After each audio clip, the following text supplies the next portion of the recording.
अशोक चव्हाण बोलतायत। बाबासाहेब आंबेडकरांच्या बद्दल नितांत आदर संपूर्ण देशाला आहे, भाजपच्याही नेतृत्वाला आहे आणि त्यांचं म्हणण्याचा संकेत हाच असावा की बाबासाहेब आंबेडकरांचं नाव घेत असताना बाबासाहेब आंबेडकरांची शिकवण जी आहे, संविधानामध्ये त्यांनी ज्या काही गोष्टीचं नमूद केलेलं आहे त्या सगळ्या गोष्टीची अंमलबजावणी करण्या इतपत सर्वांनीच लक्ष दिलं तर देशामध्ये फार मोठा आमूलाग्र बदल दिसेल, हा त्यांचा म्हणण्याचा उद्देश होता।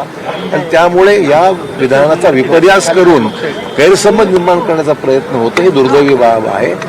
बाबासाहेब आंबेडकरांच्या बद्दल नितांत आदर आम्हा सर्वांना आहे आणि म्हणून त्यांनी जे काही संविधानाच्या माध्यमातून या देशाला दिलेलं आहे ते त्याचं अनुकरण झालं पाहिजे, त्याच्यामध्ये अंमल झालं पाहिजे, हेच खऱ्या अर्थाने बाबासाहेबांच्या बद्दल आपला जो आदर आहे त्यातूनच खरं व्यक्त होणार आहे। पण सर, संसद भवन असेल तिथे देखील विरोधकांनी आंदोलन, संसद भवन असेल तिथे देखील विरोधकांनी या सगळ्या वक्तव्यांचा निषेध करत आंदोलन केलेलं आहे। मला वाटतं लोकसभेत देखील गदारोळ झालेला आहे त्यावर। असं आहे की कुठल्याही गोष्टीचा राजकीय फायदा उचलून त्याचा गैरसमज निर्माण करण्याचा प्रयत्न होतोय ही त्यातली दुर्दैवी बाब आहे।